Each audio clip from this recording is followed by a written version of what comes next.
Welcome back to Building Better Business. I'm super excited to introduce my guest today. Her name is Brooke Czarnecki, the owner of Intentful Nutrition, somebody who's near and dear to our heart here at CEO Finance Academy, a former client and student and sort of mentor, mentee of ours. Brooke, I'm so pumped to have you on the show. Thank you so much for having me, Will. I'm super pumped to be here. Yeah, I'm super excited too. Obviously, we've known each other for years now. And I'm also really excited though, because for the podcast, the show, we haven't had an online coach yet. And so we're going to, I'm super excited to dive into kind of the business model behind this, about what's been working for you, pros, cons, struggles of going the online route and stuff like that. But Brooke, for people who are tuning in, obviously you run Intentful Nutrition. Can you give us kind of your little elevator speech or elevator pitch? Speech is that the word? Elevator pitch. Your speech and pitch. My speech, the speech, yeah, it's combined of kind of your company. Yeah, of course. So I am a 100% virtual private practice dietitian, and I work with primarily athletes and active individuals who are struggling with disordered eating, eating disorders, and just general underfueling issues in their sport. So that is what I do in my practice. And the whole goal of my practice is to help you break free from that disordered eating so that you can achieve more than you ever thought possible, both in your sport and in your life. So I love what I do. I love what you do too. I think before we had started working together, obviously being a physical therapist and you're coming from the healthcare world, I was aware of, I would say I was at least aware of eating disorders and the effect on the body. But I mean, I didn't understand the degree at how many people are affected by this and how difficult it can be. And I think even at the very, one end of it is just even body image issues, right? I struggle with this. Every time I feel guilty, I eat like 6 cookies, so it's pretty much every day that I feel bad about myself. But I think what you do is absolutely incredible. And I would love to kind of just start from the beginning here, Brooke, I've been asking people this. Did you start out as an entrepreneur? Did you have an entrepreneurial bone in your body when you were growing up? Or is this something that you kind of fell into later in life?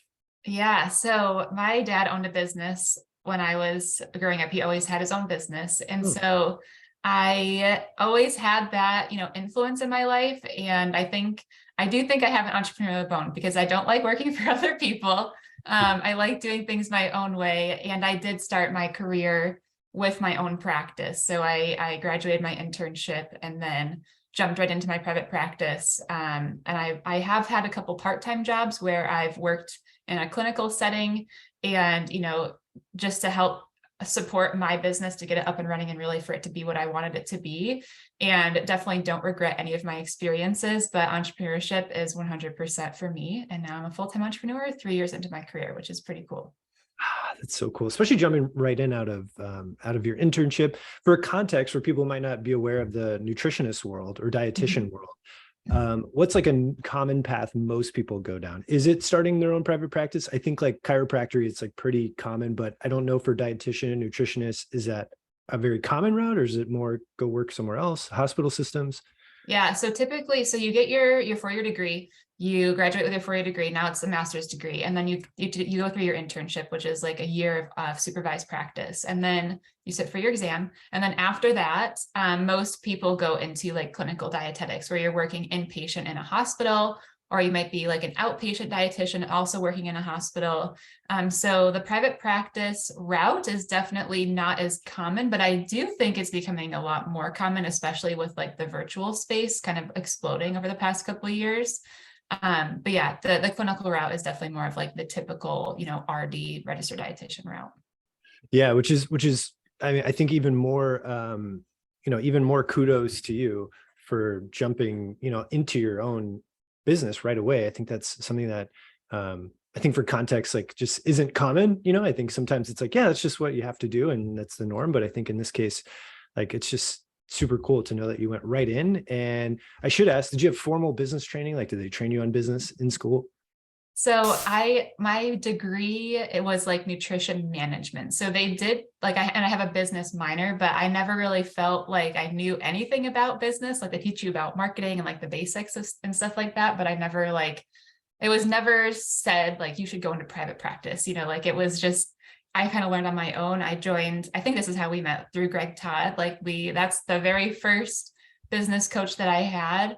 And so I learned a lot of business through him, and I've always invested in mentorship. So I'm just constantly learning more about business and kind of self-taught. But the other thing I did want to mention too is I don't think I would have jumped right into private practice if it wasn't for, so my husband is in the military, so we're constantly moving around. And I always told myself, I don't want to resent my husband's career because I can't do what I want to do. So I've always kind of had that, I just want to make it work for me.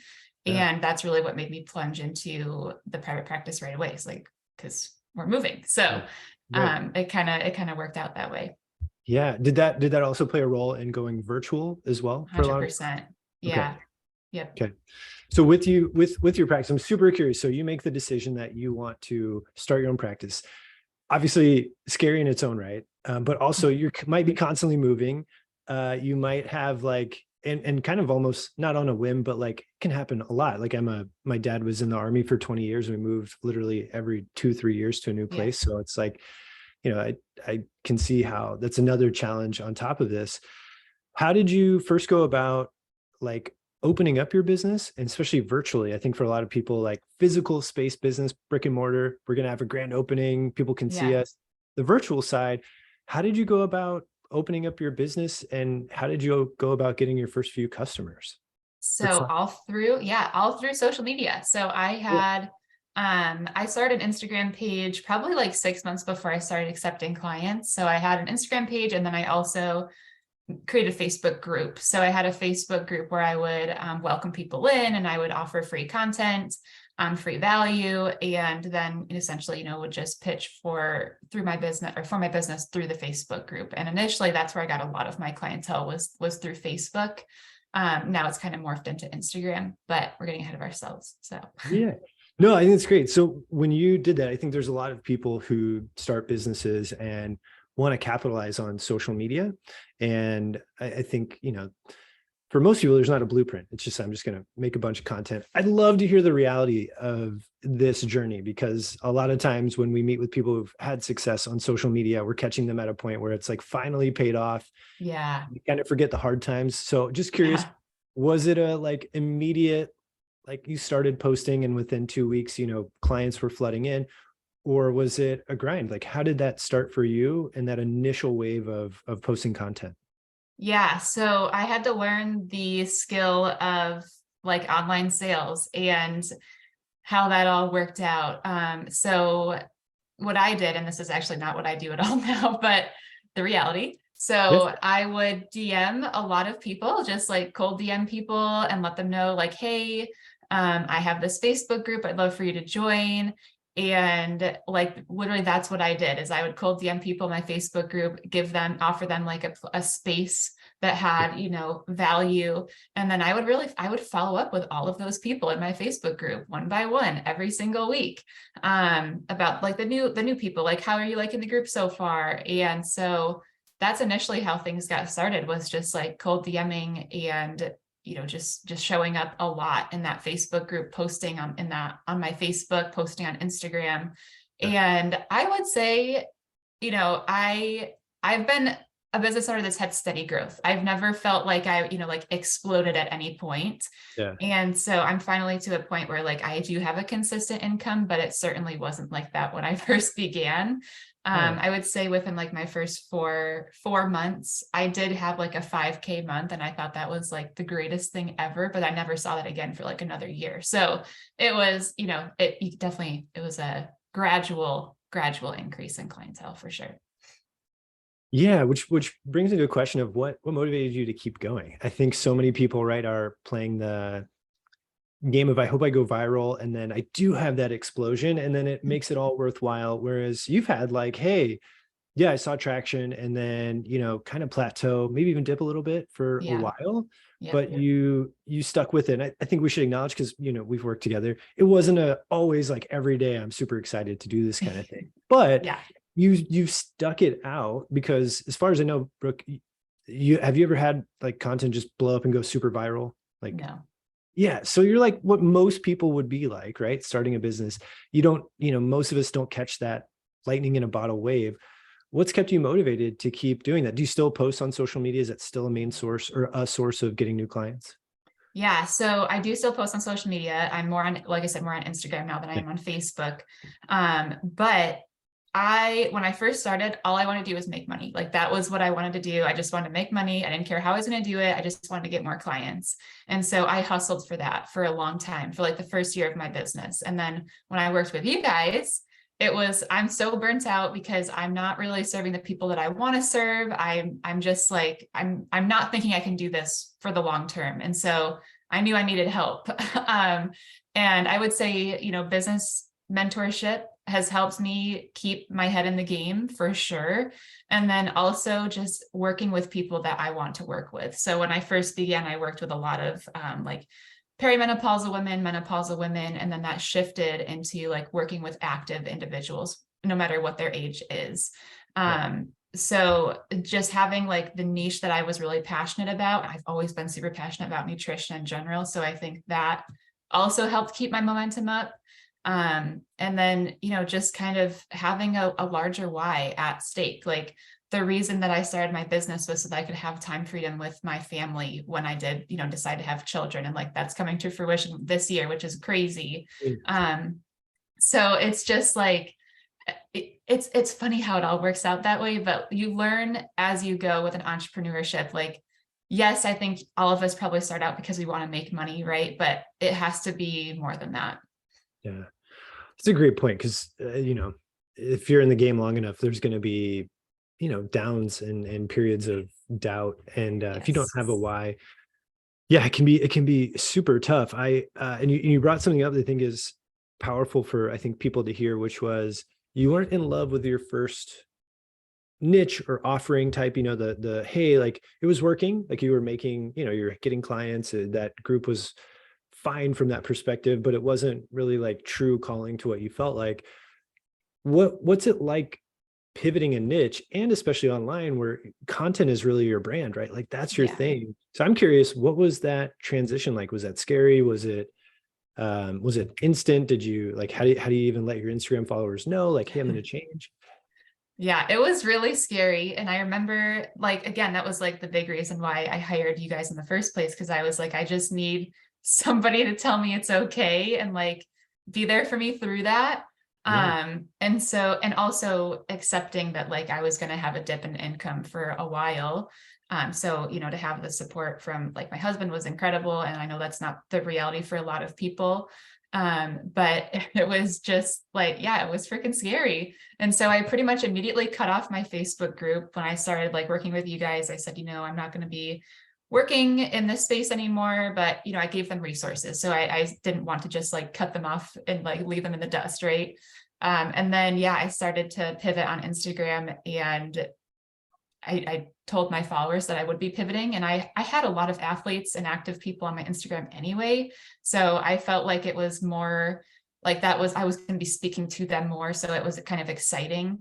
And from there, I did actually see a lot more growth, interaction, comments, likes, like that kind of thing when I did start to pivot on Instagram, because I was speaking more to the audience that was following me.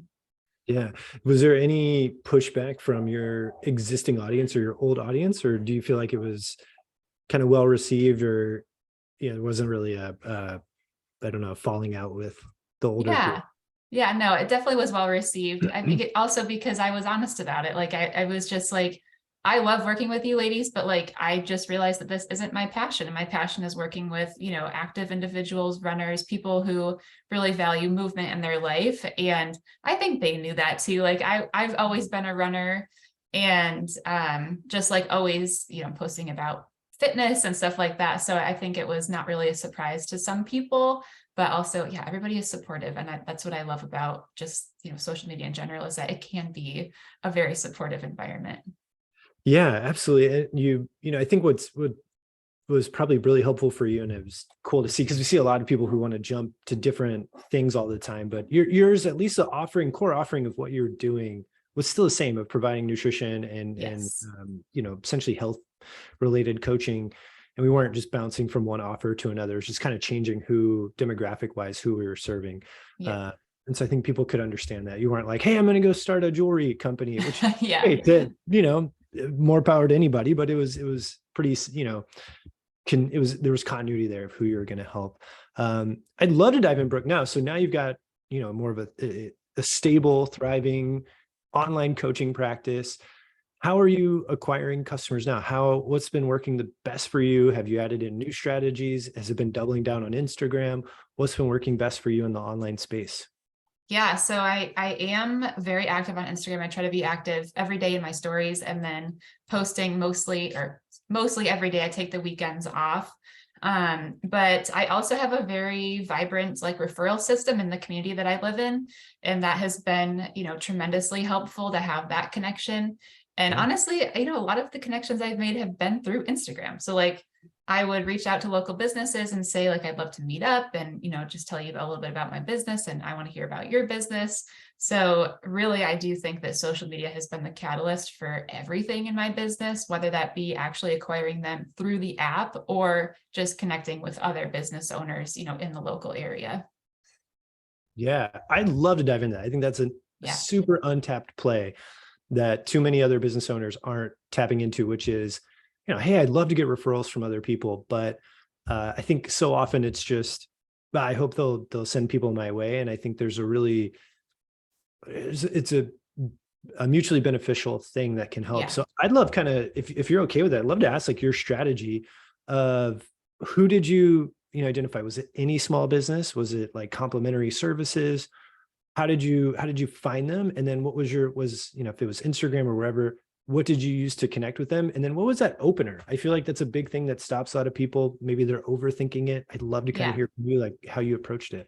Yeah. So when I first moved, and this is something I'm going to have to do with our move coming up, is when we first moved up here, really, I just searched for complementary businesses. So I connect with a lot of physical therapists, because nutrition and physical therapy go together really well.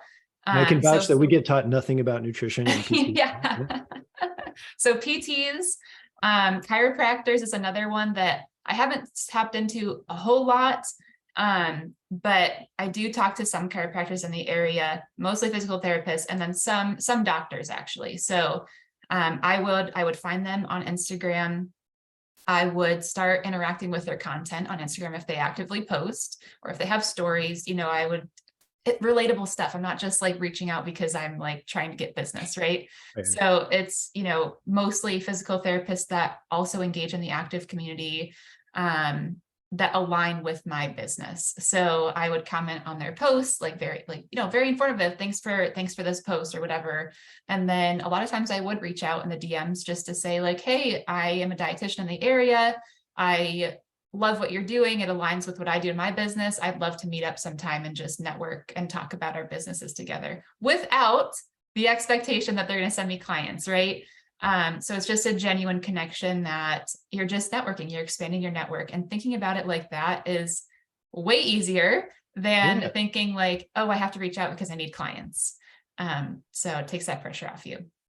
I love it. I love that it's just a genuine curiosity, right? And I think, being able to do it without a desperate tone of I think you can, even through a DM, you can kind of tell this is about you, not about me, the one, receiving this. For you, what's the response rate been? So maybe not percentage wise, but was it most of them replied in a positive way? Just a few? Did you have to send, a ton of different messages? I think this is also a testament to the Anchorage, Alaska community. It's a very supportive community up here. So I'm curious to see how this changes when we do move to different areas. But generally, I had a very good response, again, because I was connecting with people that also aligned with my business. So they were looking at my page too, and they're saying oh yeah, this is what I do. And I think that a lot of business owners, if they are on Instagram, they're also there to network too. So generally my response the response from other people was very positive. But of course there was a lot of people that I never heard back from, and that's totally okay. Again, you don't have any expectations when you reach out. And in fact, a few of those, one business I'm thinking of in particular, they still we are very tight knit. We do a lot of things together. we meet up in person a lot. Like we do a lot of collaborative work together, and we refer clients back and forth all the time. So some, people that you meet up with may never refer a client to you, but then there's like one out of like every 10 or 20 that was so worth it because you guys really do align. You're looking to do the same things with your clients. And, that's really where I guess the payoff in terms of getting clients would be. Yeah. But still having your name out there is so much more impactful than we really think. Absolutely. I'm curious. So so you meet up, right? I think so for just have seen it happen before. A lot of people are meeting up and nothing's happening yet, right? Because they have that expectation. I think you make a great point of just the only expectation should be is to meet this person and get to know them and be friendly, like be someone that's kind to other people. But so I'm assuming like you do that. What's the follow-up process? Like, how do you go from, because, it's not like, hey, we got coffee. I did my thing for you. Like, can you now refer me people? That's not how life goes. It's like, would you just stay in touch? Would you continue to engage on their social media content? Like, how did you keep that touch point there to for you to stay kind of in their world and know about you and remember you? Yeah, constantly engaging. And truly, like, I feel like that if you are aligned with that other person's business, it doesn't feel like work because you're talking about the work that you guys do. So, and I've noticed that at first people are sometimes a little bit skeptical, like, why are you commenting on my stuff? Or like, why are you, like interacting with me? But the more that you do it and the more that they see that, like, I'm not just here trying to, get clients or get referrals, they open up a little bit more. They're more willing to share and they're more willing to refer. And you're just building that trust. So I definitely, it's not like I follow up in DMs, after we meet up or anything like that. But yeah, continue to engage, share their content, comment on their content, that kind of stuff. And I just think like it's so much easier nowadays, especially if you're in a town that's bigger than, I don't know, 10,000 people, right? Where if you're in a really small town, you're probably going to run into people, but yeah, outside of that, like, I guess it used to be you would have had to send a card to their business. You would have had to driven, taken time to go drive to which is also kind of weird. Like, hey, just driving by, and like, okay, like at least now we have tools where you can stay engaged, stay in their world, and you can do it from, the comfort of your home and have good intentions. So I love that because I think it's something that just a lot of people who, especially in the early stage of business, right, is even later on, like those relationships can be so powerful. Yeah. I was just thinking too, Brooke, I'd love to touch on this. I don't know if you're doing this still, but at one point you'd had a really cool way of, offering your services into other people's services as well. So it's something that I think a lot of us as business owners, we don't think about as an option. And so like, even if you don't do it now, just kind of something that's interesting, I think with the physical therapy play as well, right? Of like, hey, my service is complementary to yours. How do you approach that? Or how has that worked for you from a like, hey, I don't want to just, it's like, hey, like, let me just have your clients, but hey, like my services add on to yours or vice versa. Like, how have you been able to utilize that to help you grow and embed into an existing client base versus you have to just get one client at a time? Yeah. So I did this with Dwayne Scotty, physical therapist, run coach. And so what we did essentially was I offered free 30-minute calls to all of his existing like VIP one-on-one clients. And what this did, there's a lot of different things it did, right? One, it helped me just get my name out there into an existing group that was already present. They were already actively engaged. So that was huge. And next, I was able to provide value to Dwayne's society because they were running, they were training for a race, but they were missing that nutrition piece. So there was something that I saw like potential in, like I could potentially help your clients be even better in this program, have even better results in your program because I'm adding on that nutrition piece.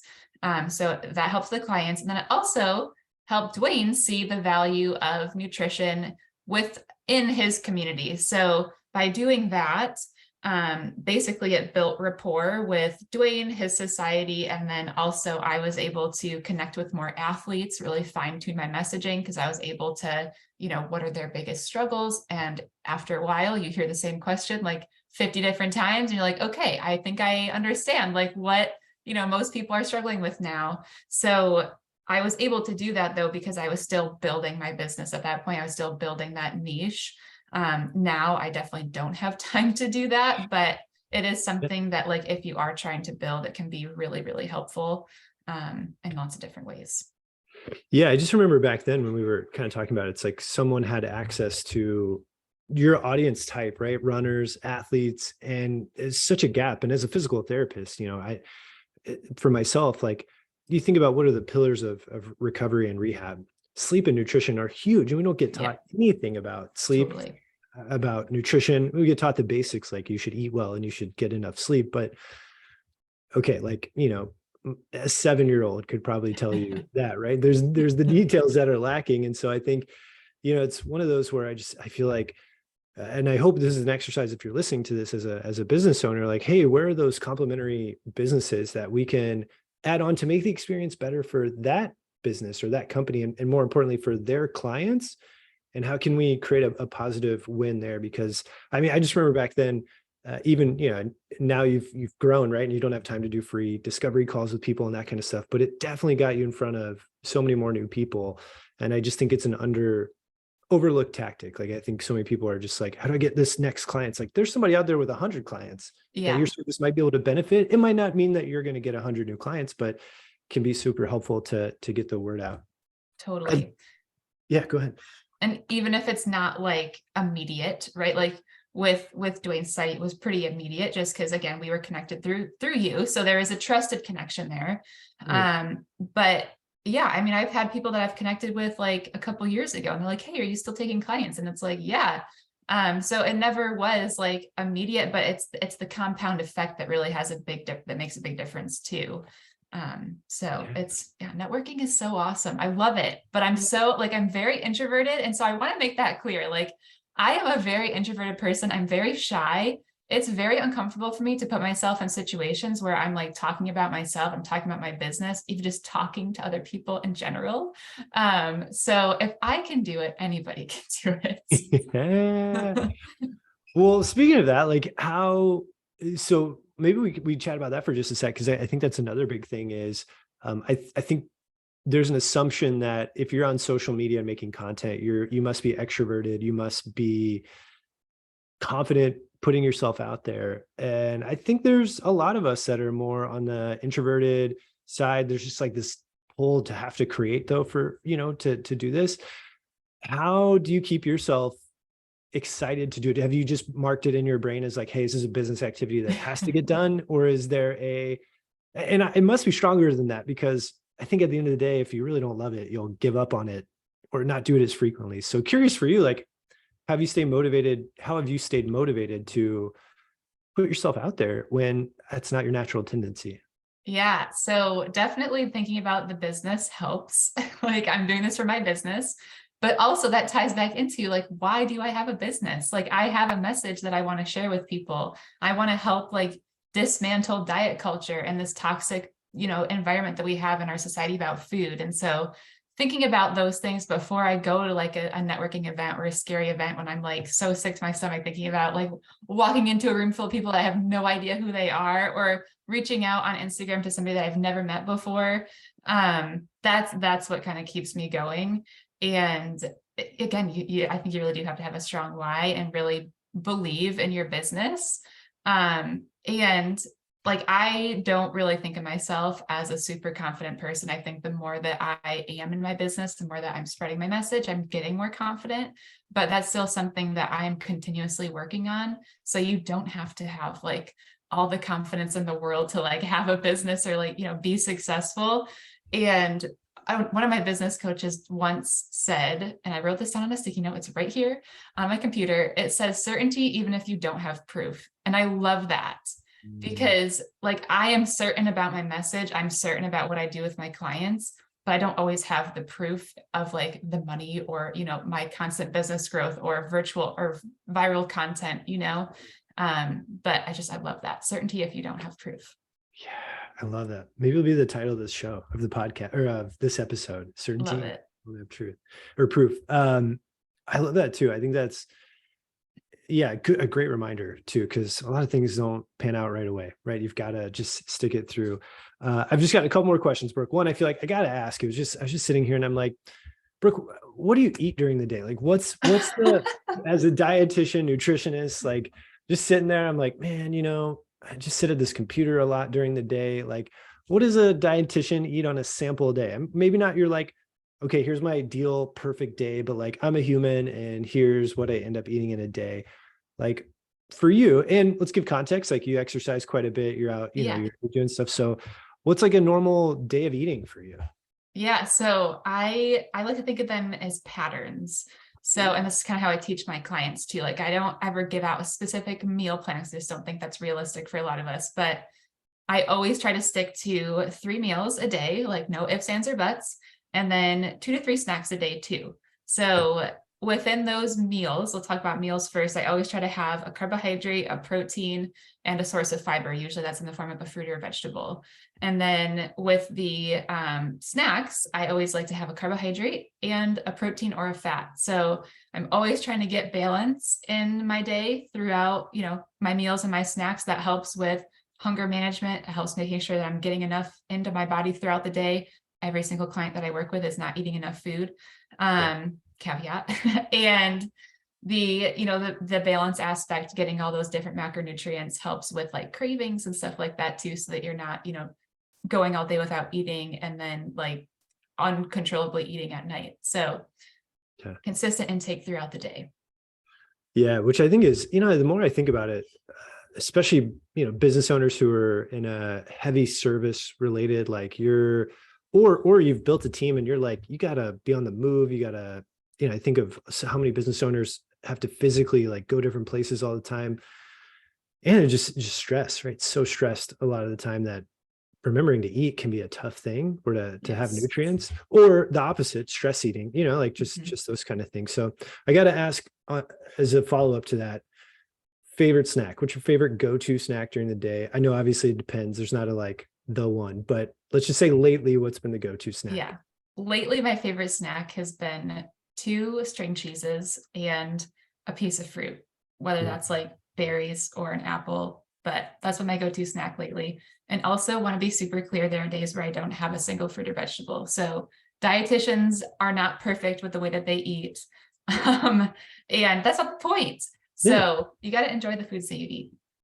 It's all about balance. Like you said, it's all about balance, moderation, I think that's great. I think if you're an entrepreneur, by the way, if you're a business owner, you're listening to this and you struggle with the nutrition side, like please reach out to Brooke or do some research. I mean, I've experienced both ways where I haven't eaten much, and then I feel like my tendency is to stress eat or emotional eat. And so like, I feel like I'm on the other side. And then if you're like me and high achiever type, like you use exercise as punishment for that. And that's not a good thing to do, as I've learned from Brooke.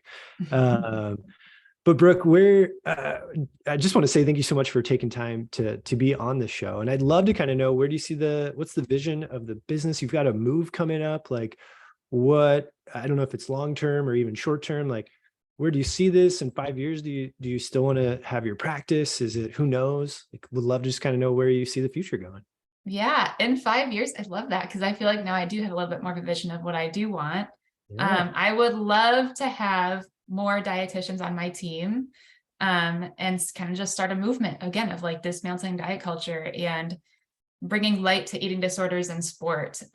So I would love to have more dietitians on my team. I would also love to have more group coaching integrated into my practice. And coming soon, there's going to be a podcast. So I would love to have, just like a strong following with not only my Instagram, but also my podcast. Yeah, I love that. Well, if you're listening to this, if you know any dietitians, if you're interested in nutrition and exercise, like stay in touch with Brooke, follow her, be ready for the podcast. I don't know if it has a name yet, but maybe by the time we release it. Okay. Brooke, if people want to reach out to you, if they want to follow you, how can they do that? And where should they go find you? Yeah. So Instagram is the best place to find me. You can find me at Intentful Nutrition. That's INTENTFUL Nutrition. And that's really funny. So send me a DM, connect with me on my content. I'm happy to chat. Cool. I will put all of that in the show notes. We'll have all of that listed there. And Brooke, I just want to say it's so cool to watch your business growth and as a person and personal growth and all the exciting things that are coming. So just want to say thank you for being on the show. Thank you. You got it. Guys, I hope you enjoyed this episode of Building Better Business, and we will catch you on the next episode.